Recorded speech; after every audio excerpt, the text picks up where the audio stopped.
Police भरती ही प्रक्रिया 20 तारखेपासून सुरू होणार नसून ती अनिश्चित काळासाठी पुढे ढकललेली आहे।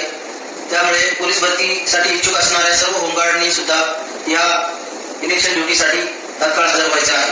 त्याचप्रमाणे काही होमगार्ड हे ऊसतोडीसाठी गेलेले असतील किंवा काहींना काही शेतीची कामे देखील असतील, परंतु निवडणुका हे लोकशाहीचे महत्त्वाचा उत्सव आहे, सण आहे आणि त्यामध्ये प्रत्येक होमगार्डने आपले कर्तव्य बजावलेच पाहिजे। त्यामुळे मी पुन्हा एकदा सर्वांना आवाहन करतो की आपण इलेक्शन ड्युटीसाठी तत्काळ हजर व्हावे। महासमादेशक आहेत, यांना सुद्धा माहिती आहे की महाराष्ट्र होमगार्डची जी काही परिस्थिती आहे ही परिस्थिती किती भीषण आहे, परंतु त्यासाठी काही ठोस उपाययोजना करण्याच्या त्यांचा काही मानस आहे अशा प्रकारचा कुठल्याही उपाययोजना यामध्ये नाही आहेत। कारण की आता यांनी सांगितलेलं आहे, होमगार्डला उद्देशून सांगितलेलं आहे की ज्या काही महानगरपालिकेच्या निवडणुका झाल्या त्या निवडणुकांना त्या ठिकाणी त्यांनी आवर्जून उपस्थित राहावं, पोलीस प्रशासनाच्या खांद्याला खांदा देऊन त्या ठिकाणी त्यांनी उपस्थित राहायला पाहिजे असं त्यांनी सांगितलेलं आहे।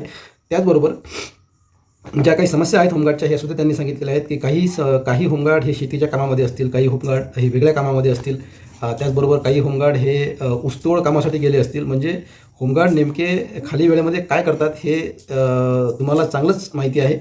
म्हणून तरी आता एक काम करा, जे काही होमगार्ड्स आहेत त्या होमगार्ड्सना नियमित काम द्या, वर्षभर काम द्या, वर्षभर ड्युटी द्या। भरपूर कामं आहेत होमगार्डला देण्यासारखे।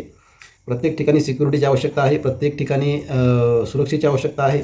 ते एस-टी बसस्टँड असतील, लक्झरी बसस्टँड असतील, काही सरकारी बगीचे असतील, काही उद्यानं असतील, अशा ठिकाणी काही दवाखाने असतील, गव्हर्नमेंट दवाखाने असतील, प्रायव्हेट दवाखान्यामध्ये सुद्धा आता परिस्थिती अशी निर्माण झालेली आहे की त्या ठिकाणी सुद्धा सुरक्षा देणं हे बंधनकारक झालेलं आहे।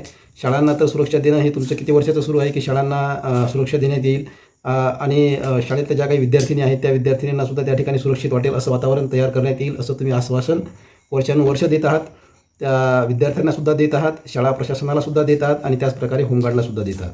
परंतु त्यावर अंमलबजावणी तुम्ही कधी करणार आहे हा महत्त्वाचा विषय आहे। आजचा विषय यासाठी होता की एक महासमादेशकांचा जो काही व्हिडिओ आहे होमगार्डला उद्देशून ते बोललेले आहेत की तुम्ही ड्युटीवर हजर व्हायला पाहिजे, पोलिसांना मदत करायला पाहिजे, निवडणुकीचा जो काही आपला हा सण आहे, हा एक लोकशाहीमधला, या ठिकाणी तुम्ही उपस्थित राहायला पाहिजे, त्यामध्ये पोलिसांच्या खांद्याला खांदा लावून तुम्ही काम करायला पाहिजे, प्रशासन सांभाळायला पाहिजे असं त्यांनी सांगितलेलं आहे।